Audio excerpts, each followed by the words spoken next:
This case begins in Amersfoort, the Netherlands, in 2014. It involves two Dutch girls, Lisanne Froon, aged 22, and Kris Kremers, aged 21. The girls worked together at the Den Klein and Hop restaurant in Amsterdam.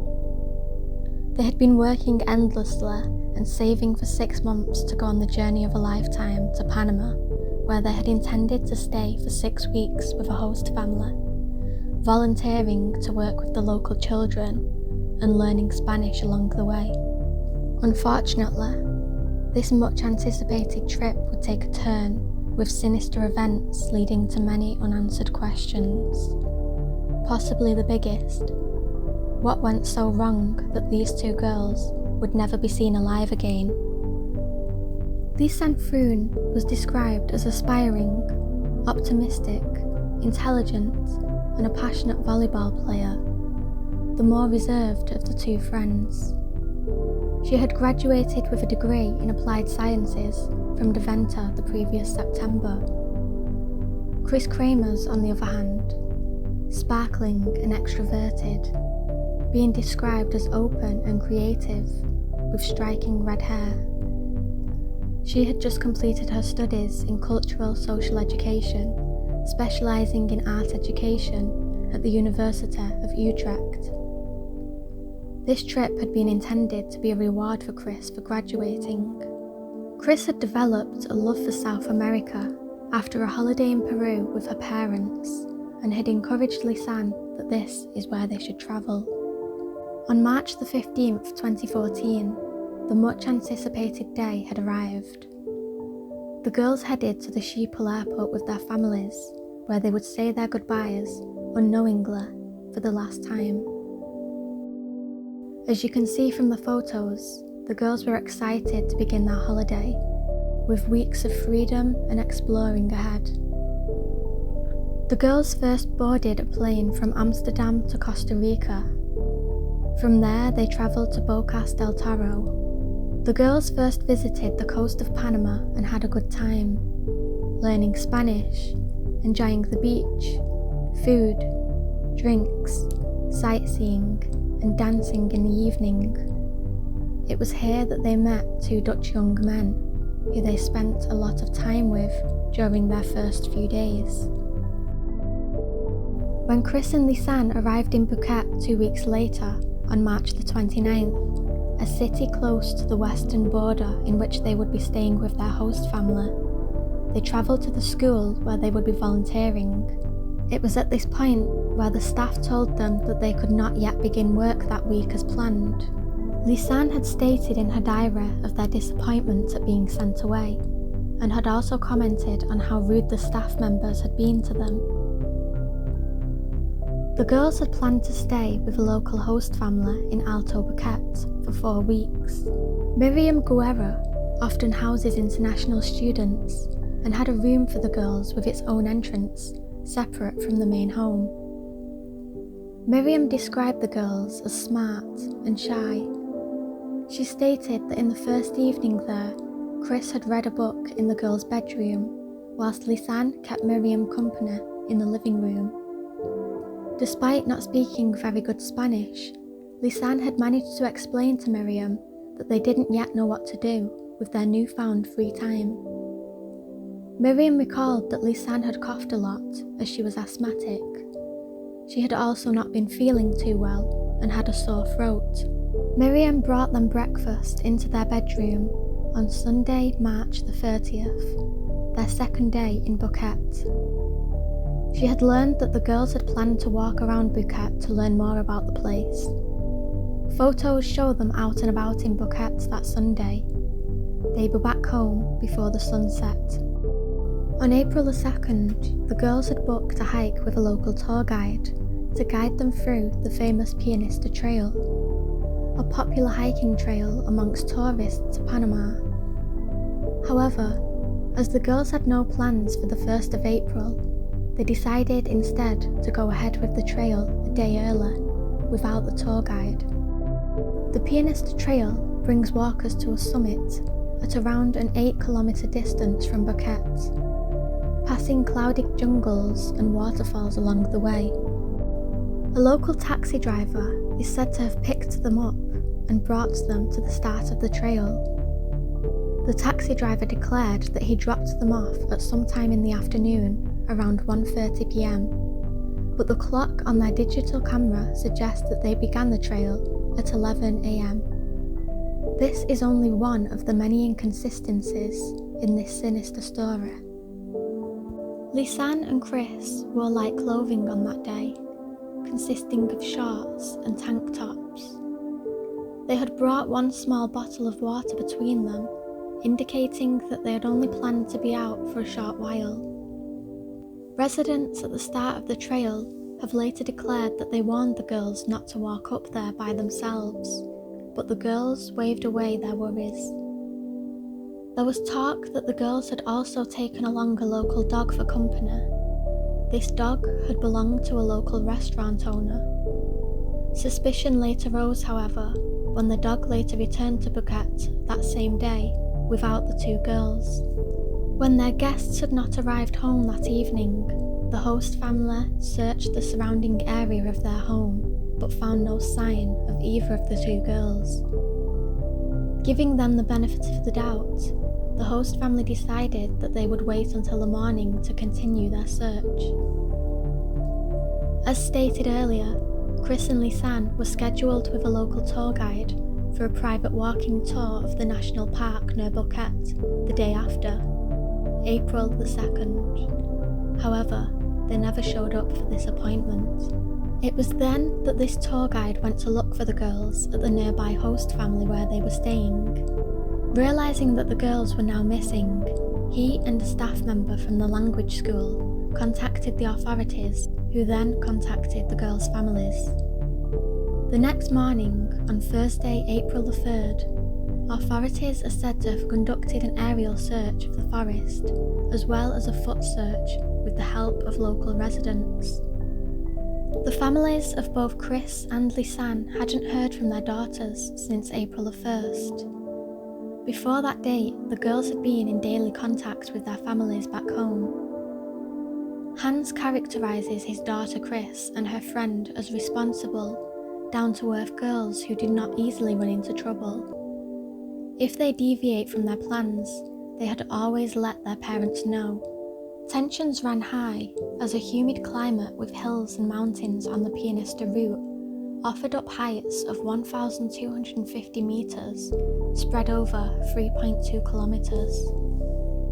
And by all accounts, Lisanne was not 100% fit at that time. When their parents still hadn't heard anything by April 6th, the girls' parents boarded a plane along with detectives from the Netherlands. Together, police, dog units and the Dutch detectives searched the forests for a solid 10 days. Kris and Lisanne's parents offered up a reward of $30,000 US, but even this didn't bring in any new information. Nothing was heard or seen for the girls for weeks, months. After 10 weeks, a local native woman brought in Lisanne's blue lycra backpack to the police. She claimed to have found it in a rice paddy on the bank of the river Culebra in a remote area, nearly 8 kilometres and at least 14 walking hours from the location where the girls were last seen. She said that she was certain that the backpack had not been there the day previous. Police assumed it was drifted by the river to this spot, but the backpack was dry and everything in it was in good working order. It was a simple, non-waterproof backpack, crafted from cheap fabric, that under normal circumstances would have gotten wet whilst being in the fast-flowing river for so long. But this was yet another mystery to all involved in the case. It had been raining heavily in the prior few weeks, and the backpack did not look like it had spent weeks in a super wet or muddy jungle. It had in fact endured, without any signs of wear, over 72 days in a highly humid rainforest. This backpack also contained the first clues about what may have happened to the girls. Inside were 2 neatly folded up bras. 2 simple pairs of sunglasses, an empty water bottle, both girls' mobile phones, a Samsung Galaxy from Lisanne and an iPhone from Kris, a digital camera, a Canon PowerShot SX, Lisanne's passport, Kris's medical insurance card, and 83 American dollars. The photo circulating of this find being shown on the screen now.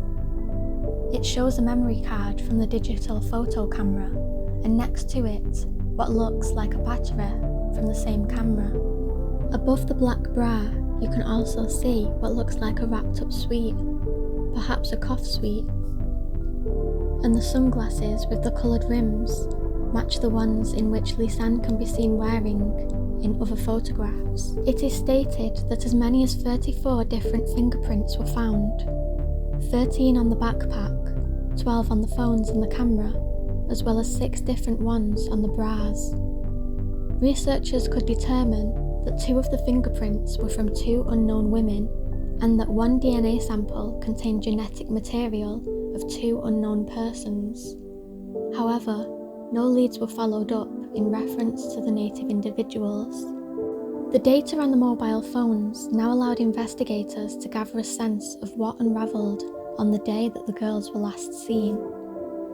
The phone records show that within hours after the start of their hike, the girls were already in trouble. Around 4:39 p.m, when it was still light out, a first attempt was made to call emergency services. Around 10 minutes later, a second attempt was made.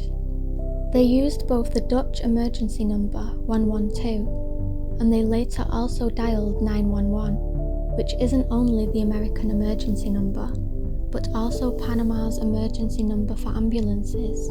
Unfortunately, due to poor reception, their calls did not connect. They then switched their phones off and tried calling again 14 hours later. In the days that followed, more attempts to dial emergency services were made. On day 2 of their disappearance, Wednesday, April 2nd, calls were made at 6:58 a.m. through to 1:56 p.m. Both phones were used alternatively. This is also the only day when one of their calls made a short connection. During the first call attempt that morning at 6:58 a.m, Lisanne's Samsung phone managed to make connection with 112 for 1 to 2 seconds. Then, the connection was broken off again and the phone was switched off after approximately 36 seconds. Between the last call of day 2 and the first call of day 3 sits 19.5 hours. Then followed a string of attempts to just find a reception signal, mostly following a specific pattern of daily times. The phones never again make a connection, and over time the phones were used less and less to try and call emergency services. They were only switched on and off now and then. On day 5, the battery of the Samsung phone from Lisanne dies, and the phone was no longer used after that. The iPhone from Kris was however switched on and off until April the 11th, which is a very long time for a smartphone, battery-wise. Especially considering that Dutch forensic investigators have confirmed that both the phones had only 50% battery life on day 1, by the time the girls had walked up the Pianista Trail.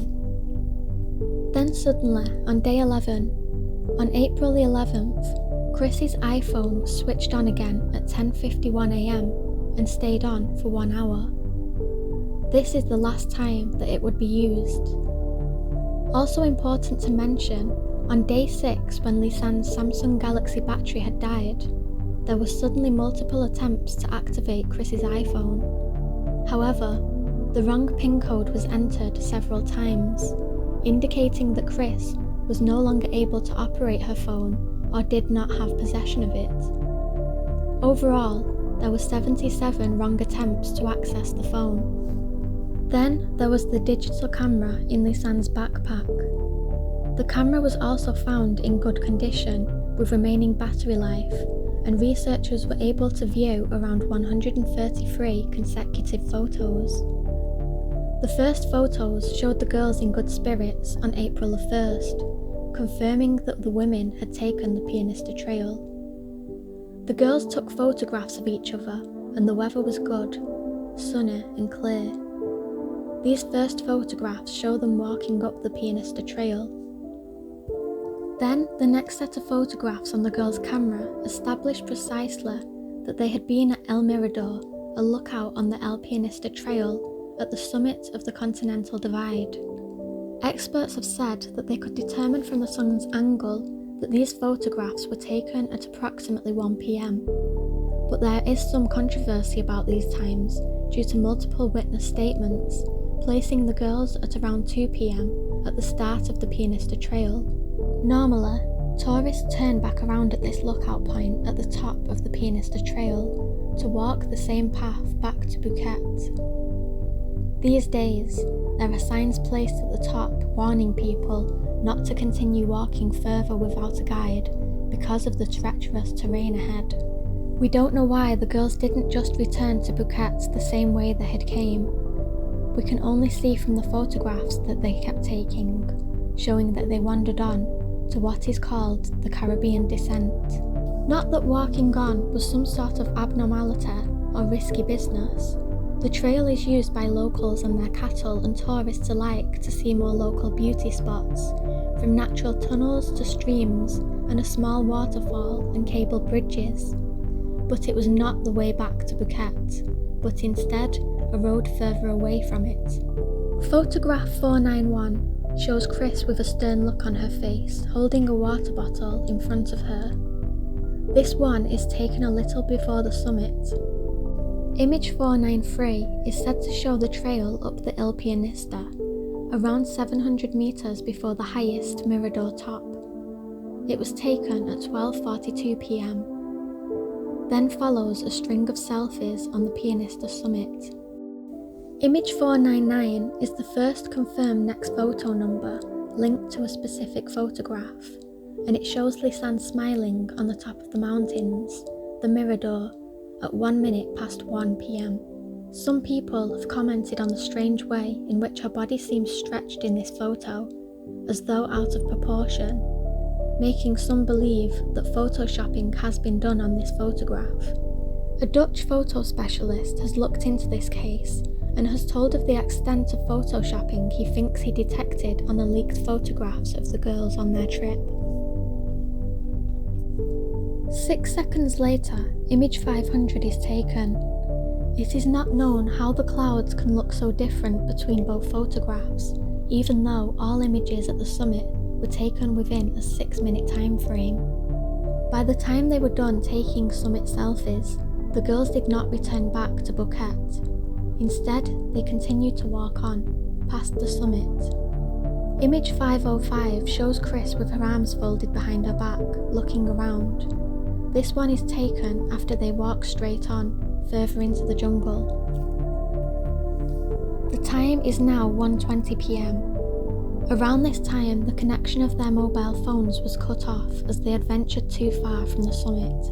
Then image 507 shows Kris crossing a small stream, seen from the back once again, at 1:54 p.m. 8 seconds later, image 508 is said to be taken. This was the last photo taken by the girls during the day. However, strangely enough, there are two versions of the same photo number, 508. One shows in its metadata that it was taken 8 seconds after photo 507, but yet another version of the same photo states that this photo of Kris looking backwards was taken 50 seconds before the previous photo of her passing the creek. Of course, with her general direction of movement being forward and not backwards, this makes no sense. A photo specialist explains that he thinks that he can link this to photo manipulation by a third party. The fact that no more daytime photographs were taken on April 1st after the stream image, number 508, could implicate either that they kept on walking and got lost, or ran into some sort of trouble, which prevented them from taking any more photos.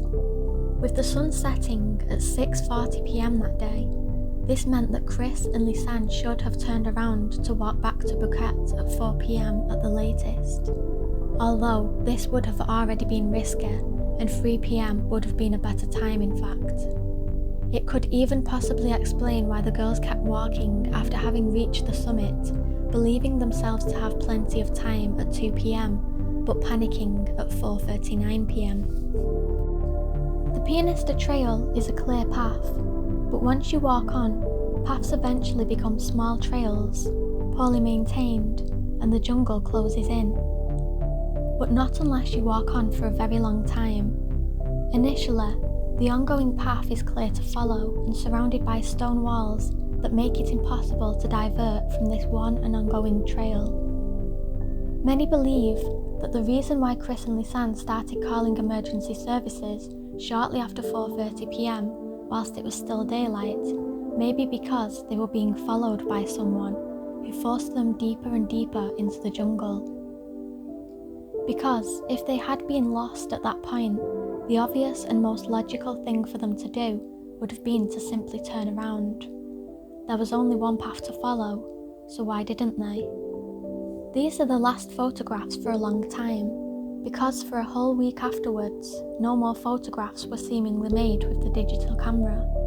That was until April the 8th, when over 90 strange nighttime photographs were shot between 1 a.m. and 4 a.m, showing mostly all darkness and vague natural surroundings. But now it gets more eerie. There is one missing photograph. Originally sitting just between the daytime photos and the mysterious and ominous nighttime photographs made a week later. The camera automatically numbers the photos taken, and number 509 is missing. Dutch specialist teams have tried everything to get back that one deleted photo. This is normally not a big problem when an image is manually deleted. Hackers and IT specialists use special software that can retrieve such photos, because pressing delete does not usually mean the whole file is actually erased. Yet despite a whole experienced team working on it, they could not find the missing photo on the camera. Some people suggest that the girls ran into the wrong crowd, and may have made a photo of someone who did not want to be identified. It is of course also possible that the Panamanian authorities took photo 509 off the camera themselves when they first investigated, because something incriminating was on it, something they may have wanted to hide from the world. Others suggest that Kris and Lisanne themselves may have just removed an unsuccessful selfie. Aside from the fact that manual deleting would not have erased the file permanently, when in a state of panic or at least restlessness, would they really have bothered to delete a photo simply because they didn't like the way they looked in it? People have suggested online that one of the girls may have deleted this one photo to make more space for the 90+ dark nighttime flash photos. The problem with this theory is that the memory card had plenty of space, and besides, why delete one photo, number 509, sitting in between so many normal daytime hiking photos? The nighttime photos themselves are still unexplained, and this is when things get really eerie. They were found on the digital camera of Kris and Lisanne, and were taken on April the 8th, at least 1 week after the girls got lost, and a week after their last known photo was taken. On average, one picture was taken every 2 minutes for the duration of 180 minutes. The first photo of this series that we know of shows a nightly landscape with rocks and bushes. This photo has number 542. It was taken at 1:38 a.m. The person who took this photo seems to look down from the top of a rock into bushes and darkness. A second photo shows red plastic attached to small sticks placed on a rock and with what looks to be 2 chewing gum wrappers next to them. This photo has number 550 and was taken at 1:39 a.m. On the photo that shows the content of the backpack that was found months later, you see a similar looking wrapper lying above the black bra, possibly still closed with its contents. Some people suggested they may have waved these red plastic contraptions to sign a helicopter flying over, perhaps intended to show some signs of life from Kris and Lisanne, some sort of marker as to where they were. The third and most alarming sight was a picture of the back of Kris's head. Kris's hair also looks dry. Many night photos show raindrops falling down from the dark sky, but Kris must have been sheltered somewhere because her hair is not wet. This third photo has number 580 and was taken at 1:49 a.m. And then there is a fourth photo which Lisanne's brother, Martin, showed as a background photo in a talk show where he discussed the case on Dutch television. This fourth photo shows the edge of what seems to be a rock or plateau, perhaps a cliff, and raindrops reflecting in the flash, although it may also be reflecting dust particles in the air instead.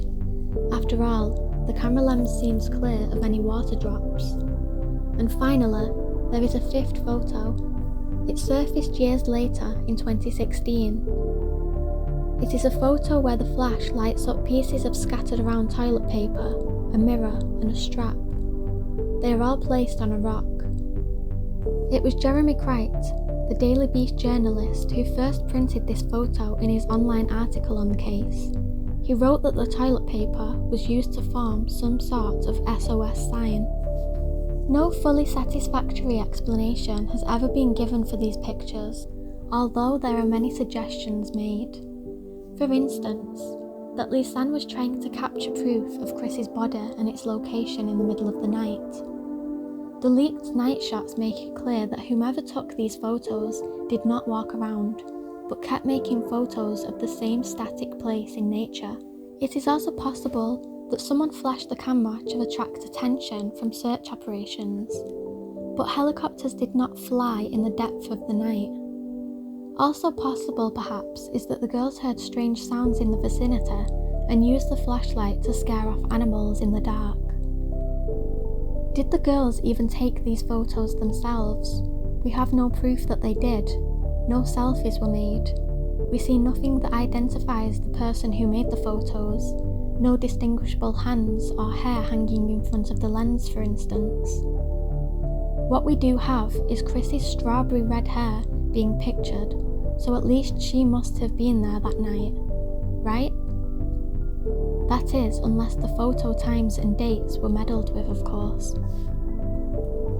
Journalist Jeremy Crite also stated that the nighttime photos were across the bridge end over the Rio Culebra, featuring a 3-cable span or monkey bridge that stretches across the river for about 25 feet above the rapids. Unless they were actively being chased by someone, I find it hard to believe that the girls would voluntarily and without a pressing reason decide to cross a river and wonky cable bridges in the dead of night. Tourists who had walked the same trail described them as follows. We crossed 3 rivers on these cable-deaf bridges. I inched across, terrified each time. On the first deaf bridge, I was so scared my shaking legs made the cables wobble. My friend made fun of me for hours and didn't mention until later on that a local had recently died crossing the bridge. Some of the images are sharp and clear. In a way, they may have been marked as deliberately intended to show a specific image. She may have been trying to use the camera to tell us something she thinks is important, a wildlife expert said. Something that went down that night and she wanted to record it for her loved ones or whoever else. Shortly before June the 19th, 2014, with the help of 6 native Nagobi people, a local guide then found bone remains, jean shorts, and 2 different shoes along the river Culebra. The jean shorts were said to have been found on top of a rock, neatly folded, on the opposite banks of River of the Serpent, at least 8 walking hours away from Bouquet and several kilometres away from where Lisanne's backpack had been discovered. Although, later, the very people who found the shorts would claim that they in fact found them not folded at all, but floating in the river itself. On June the 19th, Officer of Justice Bert Pitta confirmed that human remains had been found in the search for Kris Kremers and Lisanne Froon. One of the shoes found contained human bones, a foot still protected by its boot. The laces were still tightly laced, and it also had a sock still inside, containing the foot, which still had skin and meat on it. The brown shoe found in the jungle turned out to be from a Dutch brand called Wildebeest. It is a shoe that is only sold in Perry sports shops in the Netherlands, and soon proved to be Lisanne's. At least 33 wildly scattered bones were also discovered along the same riverbank, of which most fragments came from one left leg, also belonging to Lisanne. On June 20th, 2014, the girls' families made a public statement telling the public that they had strong reasons to believe that the girls had passed away. Up until then, they had always sounded hopeful that their daughters would eventually be found alive. Then, on August the 29th of 2014, more remains were found in the jungle. More small bony remains of the girls, and a rolled up ball-shaped piece of skin tissue that turned out to belong to Kris was found. Strangely enough, the forensic pathologist later found that the skin was still in an early state of decomposition. It appeared in stark contrast with Kris's fully bleached and clean bones. The pathologist also found out that the bone marrow in the femur and tibia bone from Lisanne proved to be dry and was not decomposed. The forensic pathologist also thinks that this piece of skin had been manipulated. The foot from Lisanne showed to have been broken in many places, consistent with a fall from a great height, investigators stated. The periosteum of Lisanne's foot showed signs of inflammation, something scientists linked to strenuous use or overexertion of the foot. Frank van der Goot explained that this type of injury can for instance be caused by very strenuous long-distance walking, and is also seen with marathon walkers who haven't trained long enough. Unlike Lisanne's foot bones, Kris's bones also contained a high concentration of phosphates, which are linked to chemical bleaching procedures. Soil samples taken by Dutch investigators from the spot where the bones from Kris were found showed that the phosphorus was not present in the soil naturally. Both sets of bones seemed unnatural in their states of decomposition. The contrast between Lisanne's bones still having intact skin on them, but Kris's bones being squeaky clean and without any body tissue remnants, is a stark one. For a piece of skin to be found intact months after passing, while out in the animal-infested and humid open-air jungle, is very peculiar. Kris's bones looked like they had been decomposing for 2 years instead of just over 2 months. Her bones looked like they had been baking in the hot sun for a long time. Not as one would expect from bones having been shielded from the sun in the cloud forest jungle around 9 weeks after their suspected death. It seemed clear by now that the girls were dead, but how did their bones get dislodged and spread out over the area? Forensic teams stated that no claw marks, no bite marks from the fangs of animals, no marks that would indicate they had been broken up on river rocks either were found on the bones. Something you would certainly expect to see if the bodies had bounced over rocks and swept through wild rivers. The same goes for the backpack and its delicate contents. The director of the Colorado Wilderness Medicine School, Carl Weil, said, "After 2 months, the bone should not be bare, but still covered with significant amounts of flesh, unless of course there was human intervention." The parents of both girls later took the same trail in an attempt to find answers and lead their own investigation into this sinister case. The parents said that they did not see or pass any dangerous spot where you could slip or fall or injure yourself in any serious way. No ravines and no steep descents. The parents of Kris therefore believe that between the river spot where the last picture was taken and the meadow, something strange must have happened. They hint at foul play here. Kris's parents are convinced that the girls did not voluntarily walk on for days. They refuse to believe that Kris and Lisanne got lost. After seeing for themselves that you can reach the top of the Pianista Trail, the path continues on for kilometers in a clearly visible and safe manner.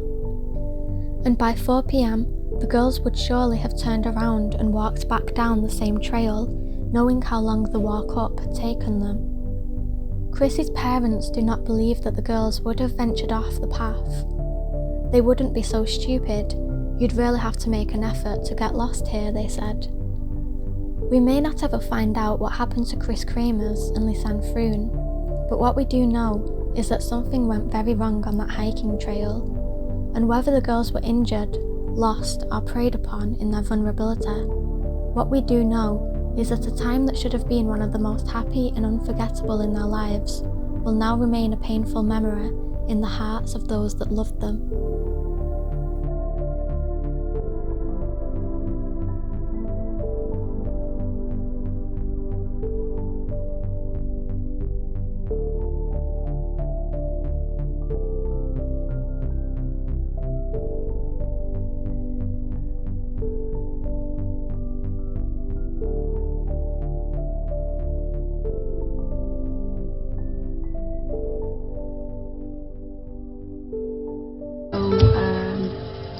I want to say goodbye anyways. I really want you to know that I really like you guys.